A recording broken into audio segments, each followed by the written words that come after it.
Welcome to knowledge ৱেলস্প্ৰিং। আজিৰ এই ভিডিঅ'ত আমি DLED প্ৰি এণ্ট্ৰেন্স টেষ্ট এক্সামত সহায় হোৱাকৈ এটি ভিডিঅ' আগবঢ়াইছোঁ। আশা কৰোঁ আপোনালোকে ভাল পাব। ইয়াত চিলেবাছ অনুসৰি লেংগুৱেজ ছাবজেক্টৰ ভিতৰত থকা এটি বিষয় স্কিলছ অফ লেংগুৱেজ লাৰ্ণিং বিষয়টো আলোচনা কৰা হৈছে। তেতিয়াহ'লে আহক ভিডিঅ'টি আৰম্ভ কৰোঁ। স্কিলছ অফ লেংগুৱেজ লাৰ্ণিং, ভাষা শিক্ষণৰ দক্ষতা। Learning a language is a multifaceted process that involves developing various skills. But there are mainly four basic skills: listening, speaking, reading, and writing. So, ভাষা শিকাটো এক বহুমুখী প্ৰক্ৰিয়া য'ত বিভিন্ন ধৰণৰ দক্ষতা বিকাশৰ প্ৰয়োজন হয়, কিন্তু মূলতঃ ইয়াত চাৰিটা মৌলিক দক্ষতা আছে।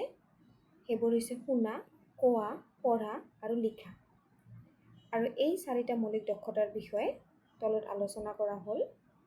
ইয়াৰ প্ৰথমটো হৈছে লিচেনিং স্কিল, আৰু এইটো হৈছে semantic aspect of A language. These skills have the ability to comprehend spoken words, phrases, and sentences. It is an oral input.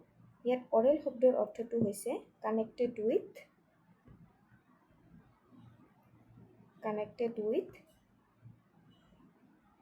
hearing and listening.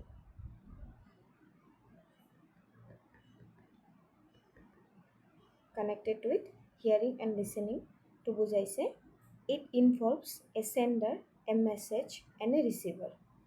Speech, reading, pronunciation, etc. are learned by listening to appropriate models. So, শুনা দক্ষতাটো কি হৈছে? এটা ভাষাৰ অৰ্থগত দিশটোহে বুজায়। এই দক্ষতাত কথিত শব্দ, বাক্যাংশ আৰু বাক্য বুজি পোৱাৰ ক্ষমতাটো অন্তৰ্ভুক্ত হৈ থাকে। ই এটা অৰেল ইনপুট হয়। ইয়াৰ লগত এজন প্ৰেৰক থাকে, এটা বাৰ্তা, আৰু এজন গ্ৰাহক জড়িত হৈ থাকে। আৰু এইবোৰ শুনি কেনে বা উপযুক্ত আৰ্হিৰ জৰিয়তে আমি বাক্য, ছন্দ, উচ্চাৰণ আদি শিকিব পাৰি।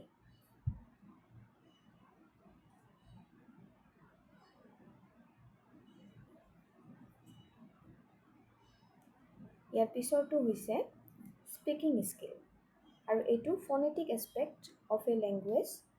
These skills have the ability to produce sounds, intonation, and rhythm accurately.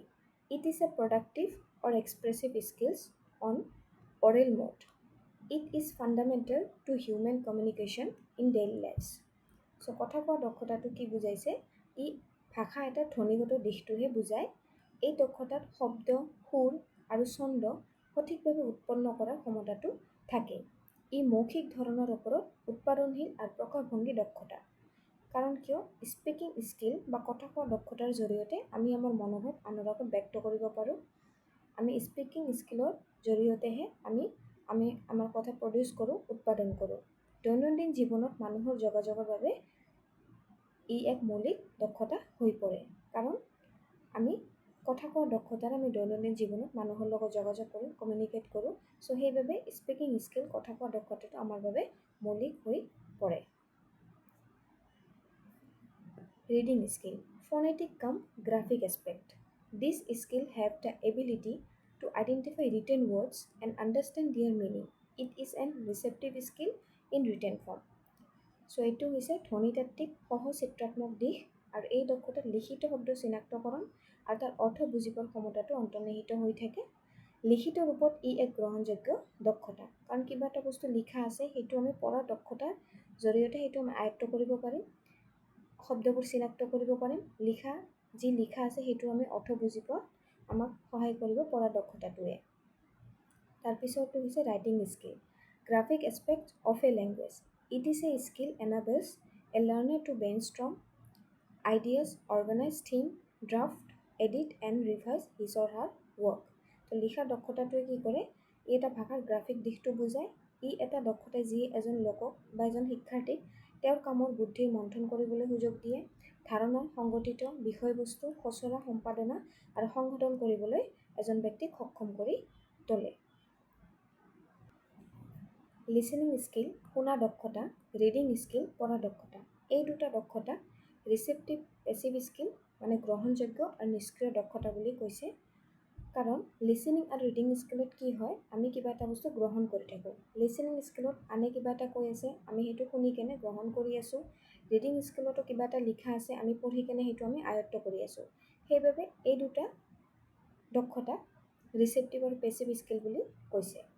আনহাতে স্পিকিং স্কিল কথা কোৱা দক্ষতা, ৰাইটিং স্কিল লিখাৰ দক্ষতা, এই দুটা দক্ষতা প্ৰডাক্টিভ এক্টিভ এক্সপ্ৰেছিভ স্কিল বুলি কৈছে। মানে উৎপাদনশীল সক্ৰিয় আৰু প্ৰকাশভংগী দক্ষতা বুলি কৈছে। কাৰণ কিয়, এই দুটা দক্ষতাৰ জৰিয়তে আমি এক্সপ্ৰেছ কৰোঁ। এই দুটা দক্ষতাত আমাৰ ব্ৰেইন কি হৈ থাকে, এক্টিভ হৈ থাকে।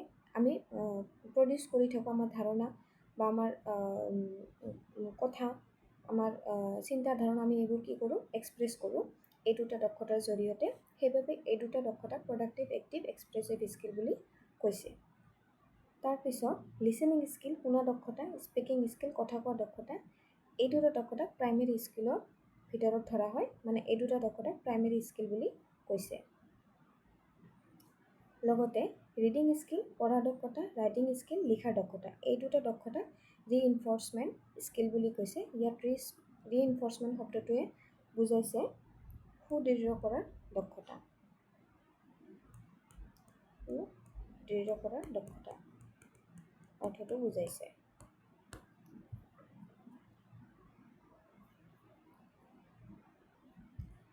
আশা কৰিছোঁ আপোনালোকে ভিডিঅ'টি ভাল পাব। আৰু এইটো টপিক অকল যে আপোনালোকৰ DLED প্ৰি এণ্ট্ৰেঞ্চ টেষ্টত সহায় হ'ব সেইটোতো হয়, লগতে আপোনালোকৰ DLED কোৰ্চ ফাৰ্ষ্ট ছেমিষ্টাৰ তো এইটো টপিক আছে। আগলৈকে আপোনালোকৰ এই ভিডিঅ'টি হেল্প হ'ব বুলি আশা কৰিলোঁ।